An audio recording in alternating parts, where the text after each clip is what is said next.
Occasion ఏదైనా location ఎక్కడైనా తెలుగువారి వేడుక అంటే ఆలివ్ మిఠాయి ఉండాల్సిందే. గ్రాడ్యుయేషన్ పూర్తి చేశాడు. హెచ్డిఎఫ్సి బ్యాంక్ లో మంచి ఉద్యోగం, ఏసీలో కూర్చొని లక్షల్లో జీతం, పైగా 7 ఏళ్లకే మేనేజర్ గా బాధ్యతలు. అయినా అవేవి అతనికి సంతృప్తి ఇవ్వలేదేమో. చేసే పనిలో కిక్ ఉండాలనుకున్నాడో ఏమో.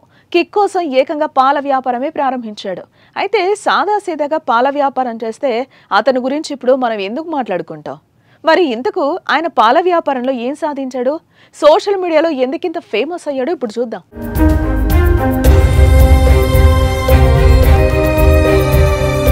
హర్యానాకు చెందిన అమిత్ భదానా కుటుంబం చిన్నప్పటి నుంచి పాల వ్యాపారం చేస్తూ ఉండేది. అయితే బాగానే చదువుకున్న అమిత్ భదానా హెచ్డిఎఫ్సి బ్యాంక్లో జాబ్ సంపాదించాడు. అలా బ్యాంక్లో పనిచేసిన 7 ఏళ్లకే మేనేజర్గా బాధ్యతలు కూడా సాధించాడు. ఇంకే ఉంది, మేనేజర్ అంటే జీతం లక్షల్లో ఉంటుంది కదా. అతను ఏం చెప్తే అదే బ్యాంక్లో నడుస్తుంది. కానీ ఆ జాబ్ అతనికి నచ్చలేదట.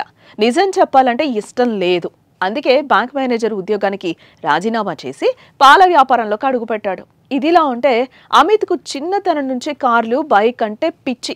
అందుకే అతని వద్ద ఆడి, హార్లీ డేవిడ్సన్ లాంటి అత్యంత ఖరీదైన కార్లున్నాయి.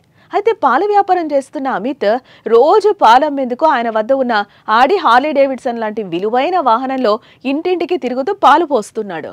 దీంతో ఆయన సోషల్ మీడియాలో ఒక్కసారిగా ఫేమస్ అయిపోయాడు. दूध देता हूँ। परिवार में कौन कौन है? परिवार में मेरे फादर साहब है, वो आर्मी से रिटायर्ड है। बड़े भाई है, 2 बड़े भाई है, और क्या नाम है, अंकल है। वो सब जॉइंट फैमिली साथ रहते हैं हम सारे।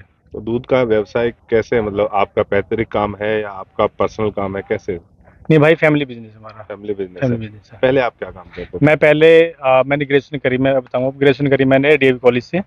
उसके बाद मैंने फिर जॉब करी, मैंने एचडीएफसी बैंक में जॉब करी। एचडीएफसी के बाद मैंने रेलीगेट्स में करी, आईडीबीआई बैंक में, और रिसेंटली अब मैंने टाटा कैपिटल में लास्ट जॉब मैंने टाटा कैपिटल की छोड़ी थी।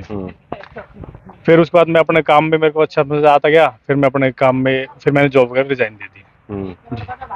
दूध में इतनी बचत हो जाती है क्या? गाड़ी का जो ऑडी गाड़ी है उसकी एवरेज अगर देखें तो काफी कम एवरेज होती होगी। उसकी एवरेज भाई 8 से 10 की एवरेज है उसकी गाड़ी की। पर ये कि देखो, मैं यदि चलो दूध ना बांट के वैसे गाड़ी चलाता, वैसे घूमता, तो जब भी पेट्रोल वगैरह तब भी खर्च होता। अब क्या है, मेरा पैशन भी फॉलो हो रहा है और मैं अपना प्रोफेशन भी चल रहा, तो दोनों चीज इस चीज में चल रहे हैं।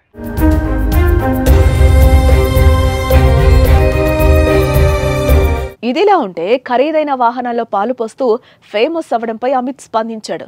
లక్షల్లో జీతం వదులుకొని ఇలా పాలు అమ్ముకోవడం తనకు బాధేం లేదని, తనకు నచ్చి వ్యాపారం చేసుకోవడం సంతోషాన్ని ఇచ్చిందన్నారు. తన అభిరుచిని వ్యాపారంతో కలిపి కొనసాగించడంలో తన కుటుంబం అందించిన సహకారం గొప్పదని, వారు తనను చూసి గర్వపడుతున్నారని అన్నాడు. అయితే పాలమ్ముతున్న అమిత్ ఒక సెలబ్రిటీ కంటే తక్కువేం కాదు. అతని కస్టమర్లు అతను రాకముందే తలుపొద్ద నిలబడి ఆడే కారు ముందు అతనితో సెల్ఫీలు అడిగి మరీ తీసుకుంటున్నారట. అమిత్ ప్రతిరోజు దాదాపు 120 లీటర్ల పాలు అమ్ముతున్నాడు. అతని గోశాలలో 32 ఆవులు, 6 గేదెలు ఉన్నాయి. అమిత్ కు పెళ్లి కాగా 2 కూతుళ్లు ఉన్నారు. అయితే ఎవరిని మోసం చేయకుండా నచ్చిన పనిలో సంతోషాన్ని వెతుకున్న అమిత్ ను పొగడ్తలతో ముంచెత్తుతున్నారు నెటిజన్లు.